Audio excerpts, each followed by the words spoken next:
Ser Podcast. La noticia hasta ahora pasa por una imagen, la de las calles comerciales de nuestro país. Desde anoche saben que han tenido que apagar las luces, los escaparates, al igual que la iluminación de los edificios públicos desocupados, y donde desde hoy se limita la temperatura del aire en grandes espacios comerciales, en edificios administrativos y en las estaciones. Ya están pues en vigor las medidas de ahorro energético, así que vamos de entrada a comprobar cómo se están aplicando en la estación de metro de Sol en Madrid. Marina García Castro, buenos días. Buenos días, Sastre. Aún no ha amanecido del todo, aunque ya comienza a asomarse el sol aquí. Aquí dentro de la estación de Sol no hay aire acondicionado como tal, así que no se han notado cambios, pero los vagones de metros y trenes sí. Por el momento, la mayoría de los usuarios coinciden en que apenas se ha notado el cambio de temperaturas. Hay que recordar que el decreto que entraba en vigor esta medianoche obliga a mantener el aire a 27 grados en comercios y edificios administrativos. Por otro lado, la imagen en la calle Preciados, la principal calle comercial de Madrid, es con escaparates totalmente apagados o casi apagados, aunque ya algunos comienzan a encenderse por los primeros trabajadores que empiezan a llegar. Iremos recorriendo esta mañana estaciones, comercios, otros espacios afectados por este decreto que tanto debate ha generado entre las comunidades que gobierna el PP y que la Comunidad de Madrid específicamente considera inconstitucional. Enseguida vamos con eso, con el debate político, pero el otro gran foco informativo de este miércoles sigue pasando por Estados Unidos, donde el registro del FBI a una de las casas de Donald Trump ha alentado el relato de que la Casa Blanca quiere obstaculizar su más que probable candidatura a las presidenciales de 2024. Es lo que está defendiendo un día después, por lo menos, el grueso del Partido Republicano. Sostienen que hay una caza de brujas y que el propio Joe Biden estaría, según esta teoría, detrás del registro. Enrique García, buenos días. Buenos días, Sastre. Líderes del partido, como el gobernador de Florida, hablan de actuación propia de un régimen dictatorial, mientras que el senador Marco Rubio, muy conocido por sus postulados conservadores, compara la situación de Estados Unidos con la de Nicaragua. Esto sucede en lugares como Nicaragua, donde el año pasado todas las personas que compitieron contra Daniel Ortega para presidente, todas las que pusieron su nombre en la papeleta electoral fueron arrestadas y todavía están en la cárcel. Esto pasa en Nicaragua, nunca hemos visto esto en América. Esto es exactamente lo que ha pasado esta noche. Donald Trump, que saca provecho para presentarse una vez más como una víctima y está pidiendo donativos para seguir luchando, dice, contra esta persecución política. Frente a la retórica antisistema, la Casa Blanca dice que Joe Biden no sabía nada del registro y que se enteró por la prensa. Lo aseguraba anoche la portavoz de la Casa Blanca. También el fiscal general ha dicho que nadie, tampoco un expresidente de Estados Unidos, está por encima de la ley. Además, una de las abogadas de Trump ha dicho esta noche en la Fox que el FBI se llevó ayer 12 cajas del domicilio, algo que no ha confirmado el organismo. Así es como empieza este miércoles, día 10 de agosto, en el que seguimos atentos a la evolución de varios incendios en Castilla y León. El más crítico hasta ahora está en León, en el municipio de Boca de Huérgano, cerca de los Picos de Europa. Un fuego de nivel 2 donde ya está trabajando la unidad militar de emergencias. A las 10 de la mañana se van a reincorporar los medios aéreos. En toda la comunidad hay 7 fuegos activos y el de Santa Cruz del Valle, en Ávila, se mantiene hasta ahora en situación estable. España supera ya los 5.000 casos de viruela del mono y sigue siendo el segundo país con más positivos. El Ministerio de Sanidad cree que la evolución es incierta y que estará influida por la disponibilidad de la vacuna, que es escasa tanto aquí en España como en el resto del mundo.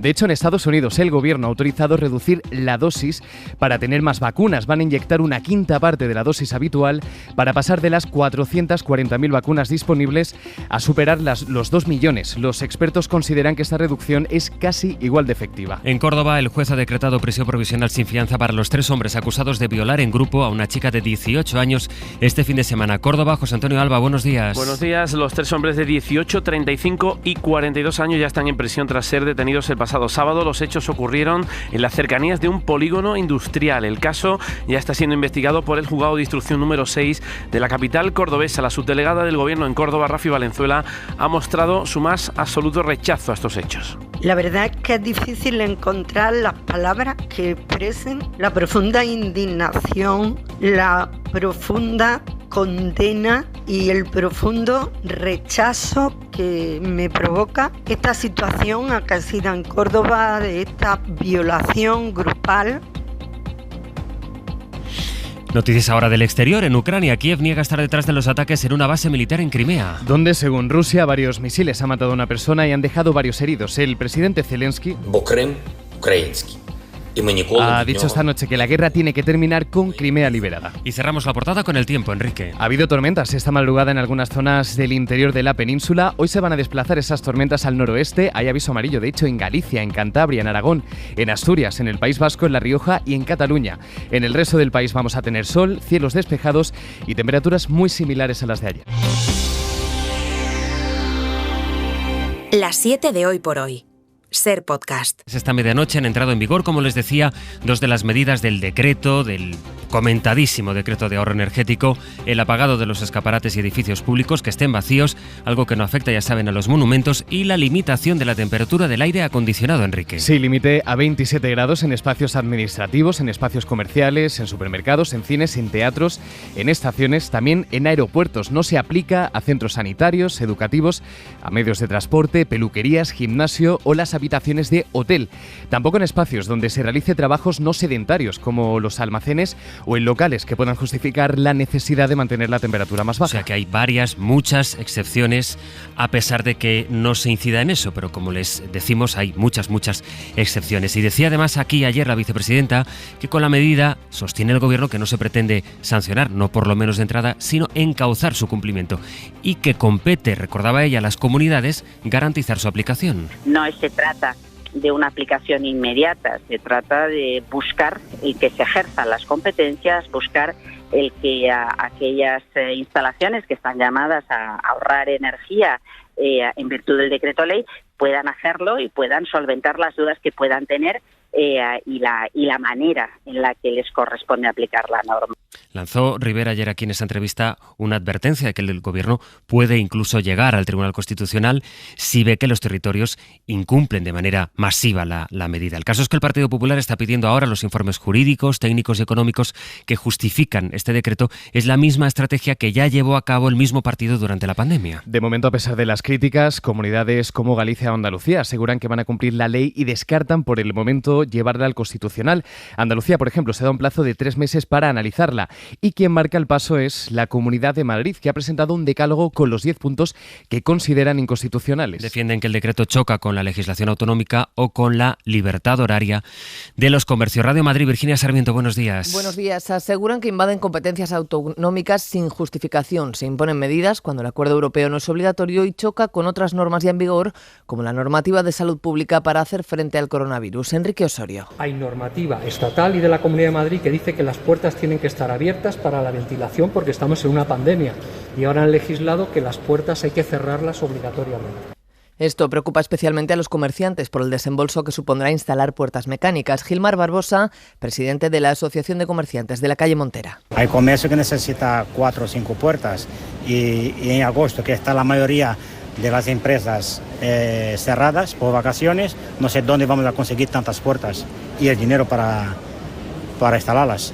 Madrid incluirá estos argumentos en su recurso, aunque ahora no tiene prisa por presentarlo. Hay 3 meses de plazo y la comunidad va a esperar a ver qué pasa en el Congreso y si finalmente el decreto no se convalida. Contestaba al gobierno de Ayuso Félix Bolaños, que es el ministro de la Presidencia. Trabajo tienen los abogados de la Comunidad de Madrid para poner de pie toda la colección de mentiras que se han dicho y convertirlo en un escrito que no haga enrojecer a la presidenta de la Comunidad de Madrid. Bueno, las medidas han entrado en vigor un día después de que ayer se pusiera en marcha el reglamento europeo que exige que reduzcamos el consumo de gas. La presidenta de la Comisión, Ursula von der Leyen, ha celebrado ya que haya países como España, también Croacia, Grecia, que han aprobado medidas voluntarias para reducir el consumo. La información desde Bruselas de Manuel Gómez. Ahorrar energía es vital para la seguridad energética de Europa.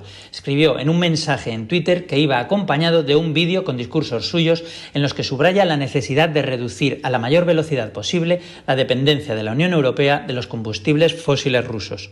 Además, von der Leyen destacó que ya son varios los países que han aprobado por voluntad propia medidas para rebajar la demanda de gas. Uno de ellos es España. También lo han hecho Croacia o Grecia. Por su parte, Francia o Portugal han anunciado que presentarán su plan en las próximas semanas.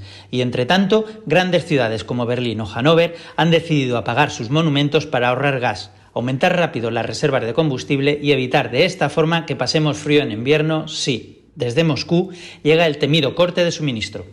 Hoy por hoy. con José Luis Sastre. El PSOE considera intrascendente que el rey Felipe VI no se levantara ante la espada de Simón Bolívar en la ceremonia de toma de posesión del nuevo presidente de Colombia, Gustavo Petro.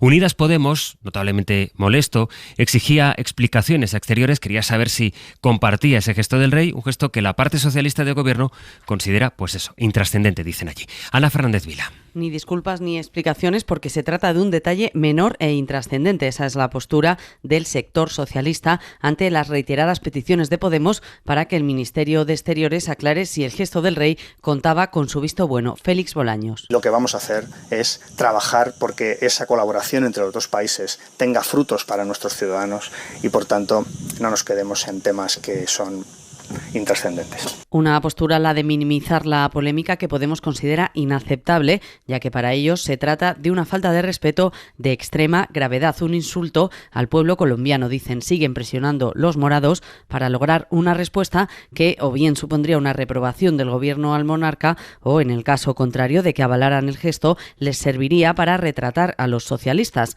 Y a pesar de los intentos de Moncloa de pasar página, ya hay voces en el PSOE que se han posicionado como el presidente de Aragón. Según Lambán, Felipe VI estuvo a la altura e hizo lo correcto. Ser Podcast. Hablemos de economía. El precio del barril Brent sigue cayendo consecuencia de la guerra. Como consecuencia de la guerra se ha dejado ya más de un 20% desde junio por la bajada en la demanda en China y en Estados Unidos. En cambio, el precio del gas sigue disparado. Pablo Anzola, buenos días. ¿Qué tal? Buenos días. Sí, ha caído la demanda de petróleo en China. Hay expectativas de que lo haga también en Estados Unidos y en Europa por el enfriamiento de la economía, así que los precios empiezan a caer. El petróleo lleva semanas a la baja. El precio del barril de Brent, la referencia del crudo en Europa, ha caído en torno a un 20% desde sus máximos anuales en junio, cuando superó los $120 y ya se sitúa en niveles previos a la invasión de Ucrania, ahora en el entorno de los $95 en los mercados. Una tendencia similar se observa en su homólogo estadounidense, el petróleo West Texas, y el que en cambio sigue disparado en los mercados es el gas. El precio de referencia en el mercado europeo, el holandés, sigue siendo casi 3 veces más caro que antes del comienzo del conflicto, aunque también ha relajado sus precios desde los máximos de hace un par de semanas, un 12% ha caído desde entonces. Algunas autoridades anticipan además que el recorte del consumo de gas de la Unión Europea podría ayudar a relajar su precio en los mercados. Puestos a anticipar, adelantar escenarios, hay otra institución, la OCDE, la Organización para la Cooperación y el Desarrollo, que asegura que viene un deterioro del crecimiento económico en las principales economías. Eso incluye también la española. Avisan de una ralentización por la inflación y por la incertidumbre económica por la guerra. Carlos Sevilla, buenos días. Buenos días. Dice el organismo que la inflación históricamente alta, la baja confianza de los consumidores y la tendencia a la baja de los precios de las acciones están anticipando una pérdida de impulso del crecimiento en la mayoría de las grandes economías de la OCDE. Según el índice compuesto de indicadores líderes, que es como el termómetro económico con el que la organización detecta cambios de tendencia, si la economía supera los 100 puntos, anticipa un crecimiento de la actividad y si está por debajo, anticipa lo contrario. En julio, España se ha situado en los 98,8 puntos, casi 3 décimas menos que en el mes anterior y 2,4 puntos menos que hace un año, cuando estaba por encima de los 101 puntos. El mes pasado, tanto la eurozona como la OCDE y el G7 se situaron en el entorno de los 99 puntos. Entre las 7 grandes potencias, solo en Japón se prevé crecimiento económico.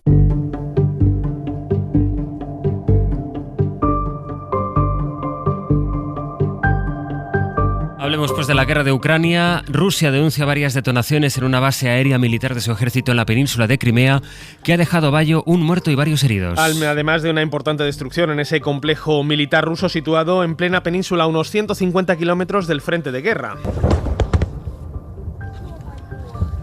Las explosiones han cogido por sorpresa a muchos veraneantes rusos que disfrutaban de la playa cerca de ese aeródromo. Moscú las atribuye a un mal manejo de la munición almacenada, aunque varios medios, incluido el New York Times, citan a fuentes ucranianas que sugieren que se podría tratar de un ataque coordinado desde Kiev. De ser así, sería la primera demostración de que Ucrania tiene capacidad para golpear a Rusia en Crimea, un territorio anexionado por Vladimir Putin en 2014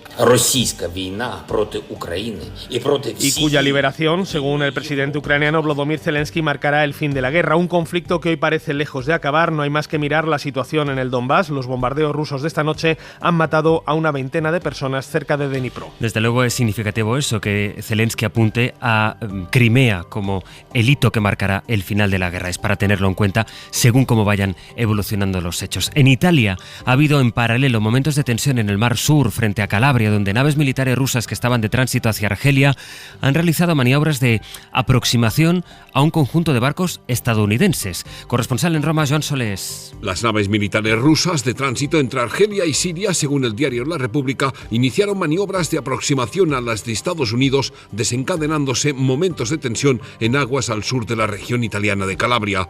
Aunque el punto exacto no se ha dado a conocer, sí se sabe que en la zona el portaaviones Truman perdió un moderno F-8 Super Hornet de cuarta generación que por causas que se desconocen cayó al mar el pasado 8 de julio, circunstancia que habría llamado la atención a los rusos. Desde entonces los americanos les han impedido que fueran los primeros en llegar al lugar del siniestro porque el avión de combate está dotado con un sistema de radar no detectable que sigue siendo secreto militar.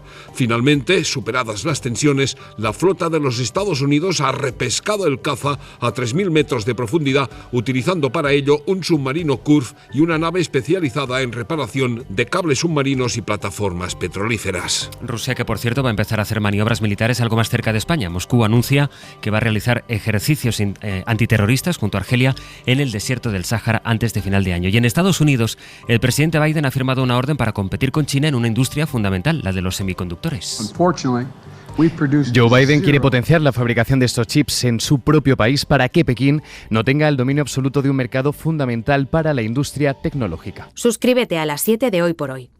Todos los episodios y contenidos adicionales en la app de Cadena SER y en nuestros canales de Apple Podcast, Spotify, iVoox, Google Podcast y YouTube. Escúchanos en directo en la SER de lunes a viernes a las 7 de la mañana. Cadena SER. La radio.